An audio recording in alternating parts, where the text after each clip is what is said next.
বাংলার টেসলার দাপটে অতিষ্ঠ রাজধানীবাসী। এরা যেন লাগাম ছাড়া গরুর পাল। কখন কাকে গুঁতো দিচ্ছে তার ঠিক ঠিকানা নেই। একটা সময় অলিগলিতে চললেও এখন এসব টেসলা দাপিয়ে বেড়াচ্ছে রাজধানীর প্রধান সড়কগুলোতে। পাল্লা দিয়ে চলছে বাস ট্রাকের সঙ্গে, এমনকি কোথাও কোথাও ফ্লাইওভারে উঠে পড়ছে অত্যাধুনিক টেসলা। সুযোগ পেলেই ছুটছে উল্টো পথে। ইউটার্ন বলে যে কিছু একটা আছে এরা বোধহয় জানেই না।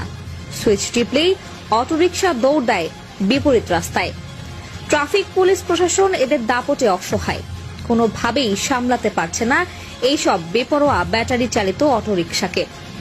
দেশি রিকশার বডি আর চায়না ব্যাটারি জোড়া লাগিয়েই 2 দিনে তৈরি হচ্ছে বাংলার টেসলা।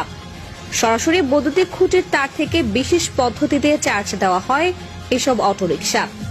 এজন্যই বুঝি এদের অনেক জোশ।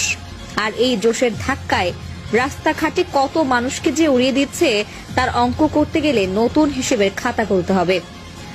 বাংলা টেসলায় চলে মানুষ এখন প্রতি মুহূর্তে দোয়া দরুদ পড়েন। যাক, অন্তত এদের কারণে মানুষের ঈমান আমল বাড়ছে।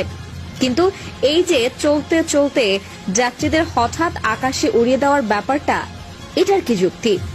মানুষ কেবল নিজের গন্তব্যে যেতে চায়, আর এরা এতই মানব দরদি যে কম খরচে